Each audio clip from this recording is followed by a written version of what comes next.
यदि आपके कमर में दर्द है, कमर से टांगों में दर्द जा रहा है या ग्लूटियस से आपके बटक से टांगों में दर्द जा रहा है तो इस सियाटिका का लक्षण हो सकता है।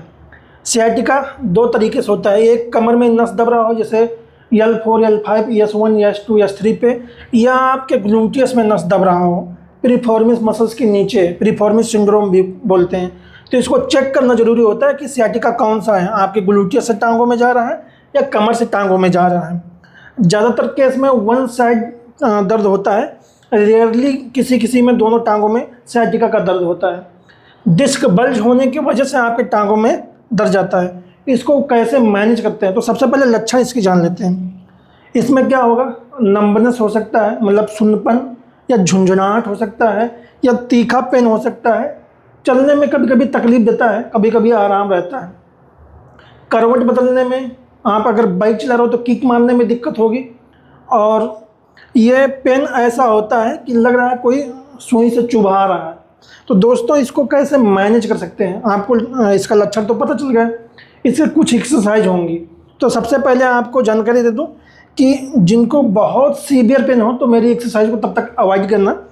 और पैर यदि पतला हो रहा हो, जैसे कि जिस पैर में दर्द हो और 2-3 महीने से लगातार दर्द बढ़ता ही जा रहा है और पैर पतला हो रहा है, पैर में सुन्नपन बढ़ता जा रहा है, तो आपको आर्थोपेडिक सर्जन या न्यूरो के डॉक्टर को एक बार कंसल्ट करना ज़रूरी है कि आपके नसों पे कितना दबाव पड़ रहा है।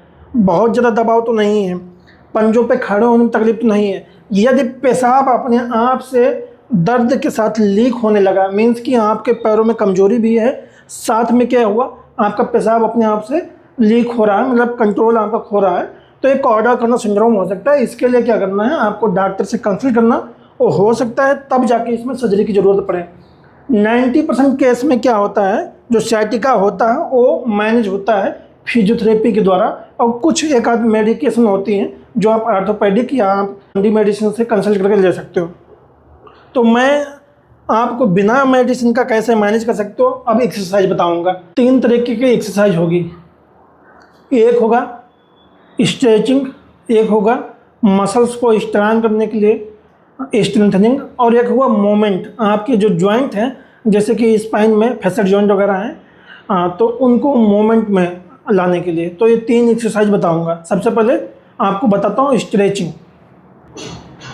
आपको कंबाइंड इसमें होगी, नी टू चेस्ट में क्या है, स्ट्रेचिंग भी होगी, मोमेंट भी होगा आपका थोड़ा सा।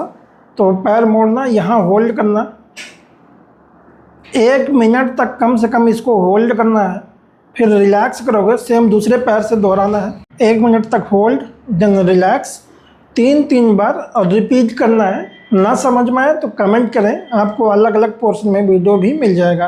देन दोनों पैर को मोड़ना, अपनी तरफ होल्ड करोगे, 1 मिनट तक होल्ड देन रिलैक्स, 3 बार इसको भी रिपीट करना।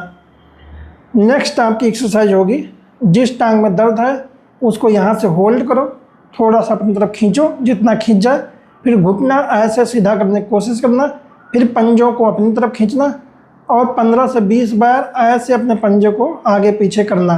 फिर सेम दूसरे पैर से ही दोहराना है। अब पंजों को अपनी तरफ खींचना, जैसे पैर सीधा करके होल्ड करना, फिर छोड़ना, ऐसे करके 15 से 20 बार इसको भी दोहराना है। बहुत ज़्यादा कोई एग्रेसिव एक्सरसाइज नहीं बता रहा हूँ, जो बता रहा हूँ साइंटिफिकली एविडेंस बेस्ड एक्सरसाइज हैं, और मेरा अपने क्लिनिक का एक्सपीरियंस भी इसमें ऐड है। नेक्स्ट आप एक पैर मोड़ोगे ऐसे और ग्लूटियस की स्ट्रेचिंग करोगे, इसको नी को दूसरे कंधे की तरफ खींचना ऐसे। जब खींचोगे तो यहाँ खिंचाव आएगा आपको, इसको भी आधा मिनट यानी 30 सेकंड से लगा के 1 मिनट तक होल्ड कर सकते हो। एक बार इससे, फिर सेम दूसरी पैर से,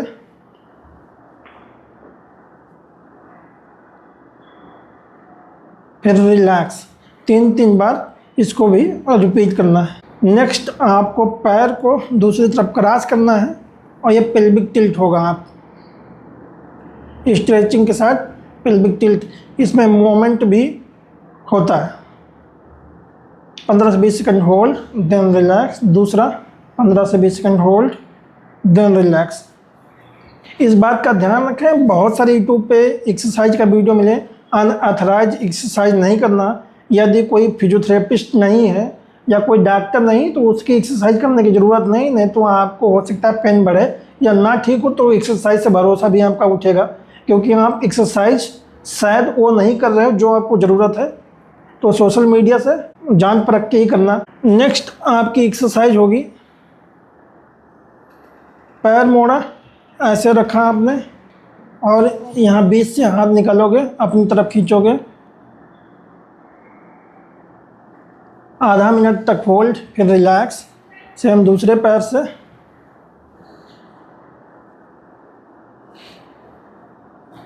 फिर रिलैक्स। 15 से 20 दिन कम से कम एक्सरसाइज करोगे तब जेन्युइन फ़र्क दिखेगा। अब आपको ब्रीजिंग बताऊंगा। कमर उठानी है, 10 सेकंड होल्ड करोगे, देन रिलैक्स करोगे। जिस भी एक्सरसाइज में दर्द हो उसको रोक देना है। अगर 10 सेकंड तक नहीं होल्ड कर पाते हो तो 5 सेकंड होल्ड करना। शुरुआत में इसको 5 या 10 रिपीटेशन करो, फिर रिलैक्स। दिन में 2 बार या 3 बार भी एक्सरसाइज कर सकते हो या 2 घंटे के अंतर पे भी कर सकते हो, लेकिन इस बात का ध्यान रखें एक ही बार में बहुत एक्सरसाइज नहीं करना है। हाथ पीछे, पैर को ऐसे उठाना है, बेड से एक भी रहेगा, ज़्यादा नहीं उठाना है। 10 सेकंड होल्ड, फिर रिलैक्स। इसको भी 10 सेकंड होल्ड, फिर रिलैक्स। 5-5 बार रिपीट करो इस एक्सरसाइज को। 9 दोनों हाथ को आगे मोड़ो और हाफ एल्बो खोलो जितना खुल जाए। 10 सेकंड होल्ड, फिर रिलैक्स। 10 सेकंड होल्ड, फिर रिलैक्स और 5 से 10 बार इसको भी रिपीट करना। 9 अपने हाथों को अपने शोल्डर से थोड़ा सा पीछे ले जाएंगे और इसको कोबरा पोस्चर बोलते हैं। ये साइटिका के लिए बहुत हेल्पफुल है, लेकिन इस बात का ध्यान रखें कि साइटिका आपका किस तरह का है। एल्बो खोलेंगे आपको, इसमें डिस्क सेंट्रलाइज होती है, जो आगे को डिस्क बल्ज होते हैं, नसों पर दबाव होता है वो कम होने लगता है, इसलिए ये बहुत महत्वपूर्ण एक्सरसाइज है। 10 सेकंड से 15 सेकंड होल्ड, देन रिलैक्स करोगे और 3-4 बार रिपीट करना। दिन में 2 घंटे के अंतर पे ये सिंगल एक्सरसाइज भी साइटिका वाले कर सकते हैं। बहुत ही यूजफुल एक्सरसाइज है साइटिका के लिए। अब आपको कैट एंड कैमल करना है। इससे क्या होगा, आपकी जो बैक की जो जॉइंट हैं और साथ में मसल्स हैं वो थोड़ा सा मूवमेंट में आएंगे। गर्दन ऊपर तो कमर नीचे, गर्दन नीचे तो कमर ऊपर। इसको भी 5 से 10 बार रिपीट करो।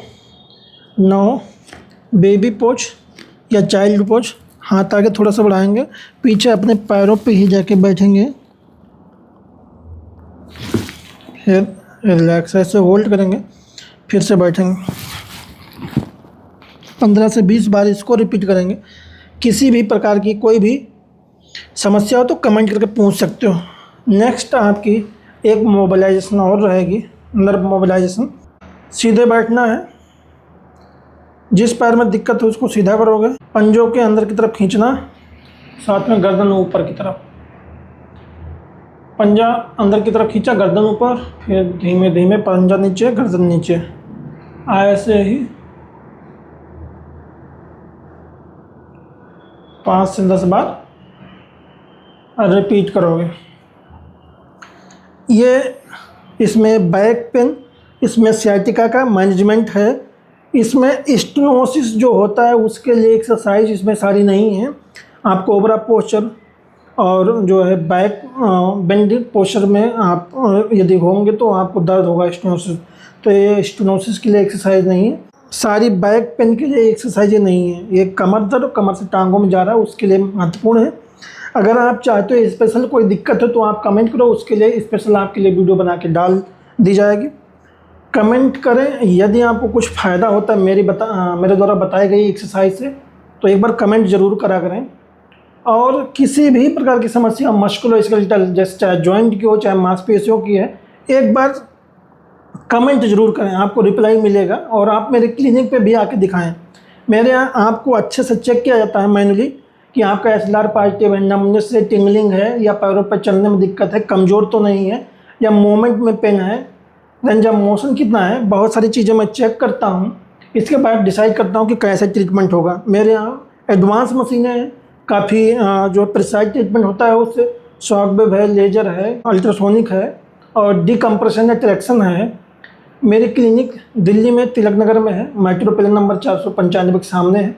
मेरा मोबाइल नंबर 8887610146 है। इस पर व्हाट्सएप पे हाई लिख के भेजेंगे, आपको एड्रेस मिलेगा। जो भी समस्या आप इस पर लिख के भेजेंगे, आपको रिप्लाई मिलेगा और आप मेरे क्लिनिक पे भी विजिट कर सकते हो। मेरे यहाँ सिर्फ साइंटिफिक ट्रीटमेंट दिया जाता है, जो ज़रूरी हो वही ट्रीटमेंट दिया जाता है, अननेसेसरी कोई ट्रीटमेंट नहीं होता है। हाथ से भी मैनुअली एडजस्टमेंट भी करते हैं जिनको ज़रूरत है। बहुत सारे केसों में मैनुअली एडजस्ट नहीं करते हैं कायरो वगैरह, तो इस बात का ध्यान रखें कायरो वाले कि मेरे यहाँ सबका कायरो नहीं होता, जिनका ज़रूरत है उन्हीं का